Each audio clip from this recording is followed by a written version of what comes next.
रात के करीब 12 बजे का वक्त था। गर्मियों की उमस भरी रात थी और मैं अपने कमरे में गहरी नींद सो रही थी। अचानक मेरे कमरे के दरवाजे पर किसी ने दस्तक दी। पहले तो मैं घबरा गई, दिल जोर-जोर से धड़कने लगा, लेकिन फिर खुद को समझाया कि घर में मेरे और मेरे भाई के अलावा कोई और तो है नहीं, ज़रूर मेरा भाई ही होगा। मैं बिस्तर से उठी और धीरे-धीरे दरवाजे की ओर बढ़ी। जैसे ही दरवाज़ा खोला, बाहर झांका, लेकिन वहाँ कोई नहीं था। मुझे अजीब सा लगा। मैंने सोचा शायद नींद में मुझे वहम हुआ होगा। मैं वापस बिस्तर पर लेटने ही वाली थी कि अचानक दरवाजे पर पहले से भी ज्यादा जोर की दस्तक हुई। इस बार मेरा शरीर कांप गया। मैंने डरते डरते पूछा, कौन है? लेकिन कोई जवाब नहीं आया। हिम्मत जुटाकर मैंने फिर से दरवाज़ा खोला। सामने मेरा भाई अमन खड़ा था। उसने मुझे ऊपर से नीचे तक देखा और बोला, क्या हुआ दीदी, इतनी घबराई हुई क्यों लग रही हो? उसकी नज़रें मुझे उस दिन कुछ अलग सी लगीं, लेकिन मैंने खुद को समझाया कि शायद मैं ही ज़्यादा सोच रही हूँ। मुझे क्या पता था कि वही रात मेरी पूरी जिंदगी का सबसे डरावना सच बनने वाली है। अब मैं आपको अपनी जिंदगी का वो सच बताने जा रही हूँ जिसे मैंने आज तक किसी से साझा नहीं किया। ये सच मेरी हर रात की नींद और हर दिन का सुकून छीन चुका है।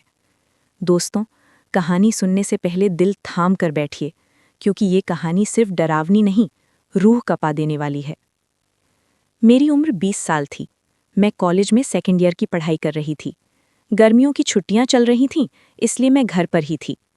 मम्मी पापा दोनों नौकरी करते थे। घर का खर्च और हमारी पढ़ाई दोनों संभालना आसान नहीं था, इसलिए छुट्टियों में घर की पूरी जिम्मेदारी मेरे ऊपर आ गई थी। उस दिन भी पूरे घर की सफाई करने के बाद मैं बिस्तर पर लेटी थी। बदन थकान से टूट रहा था। मैं सिर पकड़कर लेटी थी, तभी अमन मेरे कमरे में आया। उसने दरवाज़ा बंद किया और बोला, क्या हुआ दीदी, तबीयत ठीक नहीं लग रही? मैंने थकी आवाज़ में कहा, कॉलेज की छुट्टियां क्या हुई, पूरा घर मेरे सर पर डाल दिया गया है। मेरी बात सुनकर वो मुस्कुराया और बोला, कोई बात नहीं, मैं अभी आपके लिए दूध लेकर आता हूँ। कुछ देर बाद वो ठंडा दूध लेकर आया। उस पल मुझे लगा काश हर बहन को ऐसा भाई मिले। दूध पीने के बाद मैं लेट गई। अमन मेरे पास बैठ गया और बोला, दीदी, मैं आपका सिर दबा देता हूँ। उसके हाथों से सच में सुकून मिल रहा था। मैं कब गहरी नींद में चली गई मुझे पता ही नहीं चला। जब आंख खुली तो रात के 9 बज चुके थे।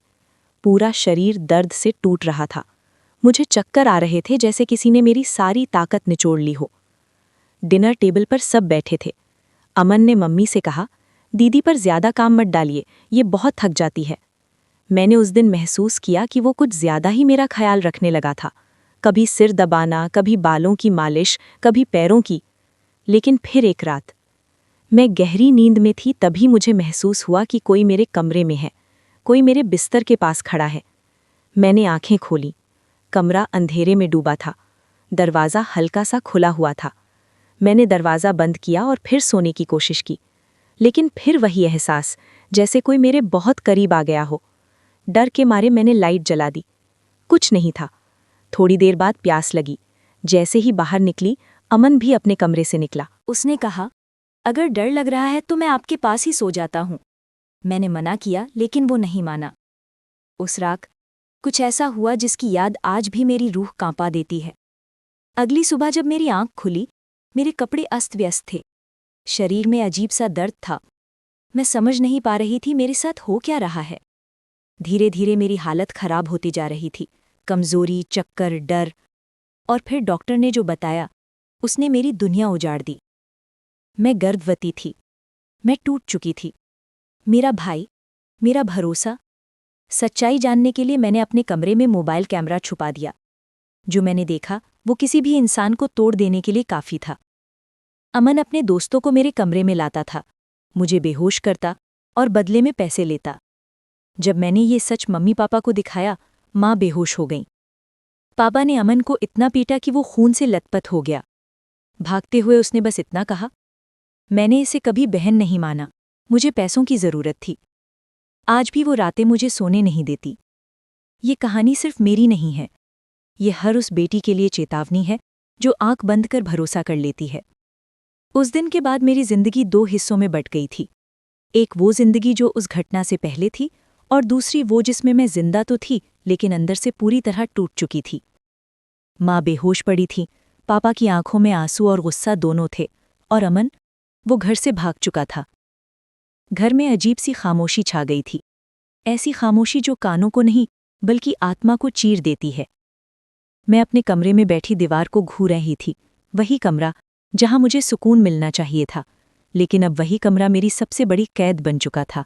डर, शर्म और समाज का बोझ। माँ को होश आया तो उन्होंने मुझे गले लगा लिया, रोते हुए बस इतना बोली, माफ कर देना बेटी, हम पहचान नहीं पाए। पापा पूरी रात सो नहीं पाए। सुबह उन्होंने मुझसे पूछा, अब तुम क्या चाहती हो नेहा? मैं जानती थी ये सवाल आसान नहीं था, क्योंकि जवाब के साथ बदनामी, पुलिस, समाज और रिश्तों की लाशें जुड़ी थीं। मैं डर रही थी, लोग क्या कहेंगे, रिश्तेदार क्या सोचेंगे, क्या मुझे ही गलत ठहराया जाएगा? लेकिन फिर मेरे अंदर से एक आवाज़ आई, अगर मैं चुप रही तो अगली शिकार कोई और होगी। पुलिस स्टेशन की दहलीज। पुलिस स्टेशन जाना मेरी जिंदगी का सबसे मुश्किल कदम था। हर नज़र मुझे घूरती हुई लग रही थी, ऐसा लग रहा था जैसे सब मेरी गलती ढूंढ रहे हों। लेकिन इस बार पापा मेरे साथ खड़े थे, उन्होंने मेरा हाथ मजबूती से पकड़ा हुआ था। मैंने कांपती आवाज़ में पूरी कहानी बताई, वीडियो सबूत भी दिया। थोड़ी देर की चुप्पी के बाद इंस्पेक्टर ने कहा, बेटा तुम बहुत बहादुर हो। उस एक वाक्य ने मुझे पहली बार एहसास कराया कि शायद मैं कमज़ोर नहीं हूं। केस दर्ज हुआ, अमन की तलाश शुरू हुई। लेकिन समाज ने वही किया जो हमेशा करता है। कुछ लोगों ने कहा, घर की बात बाहर नहीं ले जानी चाहिए थी। कुछ बोले, लड़की होगी तो कुछ तो किया ही होगा। उन शब्दों ने मुझे अंदर तक तोड़ दिया, लेकिन अब मैं पीछे हटने वाली नहीं थी। माँ ने रिश्तेदारों से साफ कह दिया, अगर मेरी बेटी गलत है तो सबूत दिखाओ, और अगर नहीं तो चुप रहो। उस दिन मैंने पहली बार माँ को इतना मजबूत देखा। करीब 2 महीने बाद पुलिस ने खबर दी, अमन पकड़ा गया। उसे उसके एक दोस्त के घर से गिरफ्तार किया गया। पूछताछ में उसने सब कबूल कर लिया। पैसों के लिए उसने रिश्तों को बेच दिया था। जब मुझे कोर्ट में उसके सामने खड़ा होना पड़ा, मेरे हाथ कांप रहे थे। वो नजरें झुकाए खड़ा था। अब ना वो मुस्कान थी, ना वो चालाकी।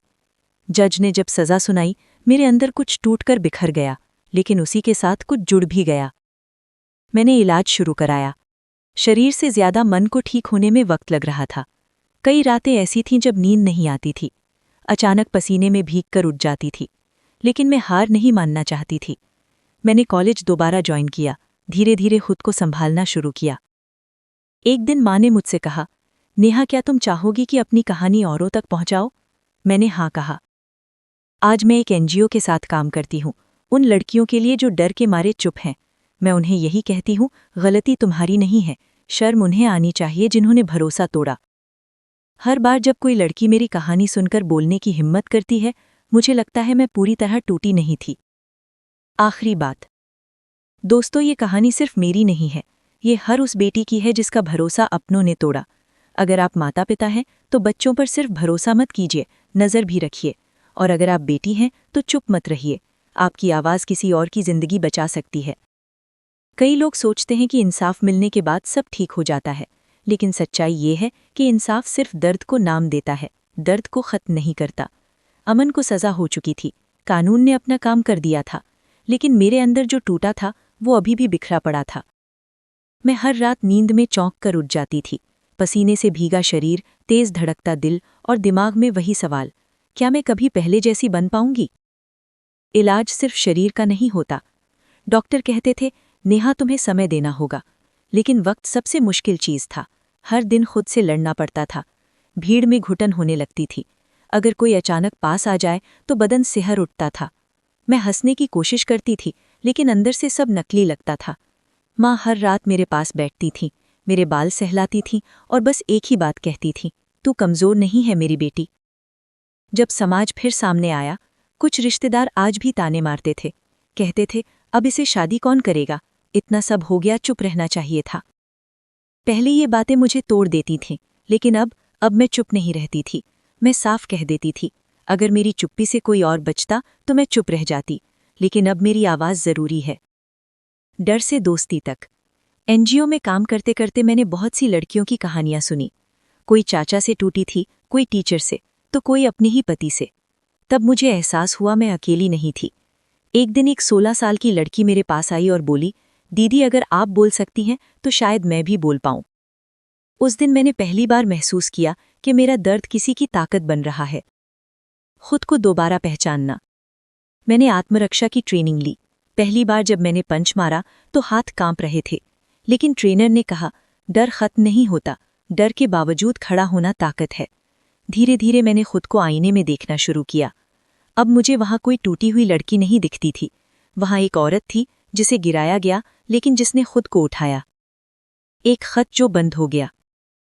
एक दिन खबर आई कि अमन जेल में है और लंबे समय तक बाहर नहीं आएगा। उस दिन मुझे खुशी नहीं हुई, मुझे शांति मिली, क्योंकि बदला खुशी नहीं देता, सुरक्षा देती है। आज मैं वही नेहा हूं, लेकिन पहले जैसी नहीं। मैं अब चुप नहीं रहती। मैं डर को अपनी पहचान नहीं बनने देती। मैं हर उस लड़की से कहती हूं, अगर तुम्हें अजीब लगे तो वो अजीब नहीं, खतरे की घंटी है। ये कहानी सिर्फ अपराध की नहीं है, ये कहानी है भरोसे के अंधेपन की, समाज की चुप्पी की और एक लड़की के खड़े होने की। अगर आप माता पिता हैं तो बच्चों को सिर्फ संस्कार नहीं, सुरक्षा भी सिखाइए। अगर आप बेटी हैं तो याद रखिए, आपकी आवाज़ आपकी सबसे बड़ी ताकत है। और अगर आप ये कहानी सुन रहे हैं तो इसे सिर्फ कहानी मत समझिए, इसे चेतावनी समझिए। कुछ जख्म दिखाई नहीं देते, लेकिन जो उन्हें सहकर भी खड़े रहते हैं वही असली बहादुर होते हैं। अगर आपको ये कहानी सच्ची लगी तो इसे शेयर कीजिए। शायद आपकी एक शेयर किसी की जिंदगी बचा ले। कल फिर मिलेंगे एक नई कहानी के साथ।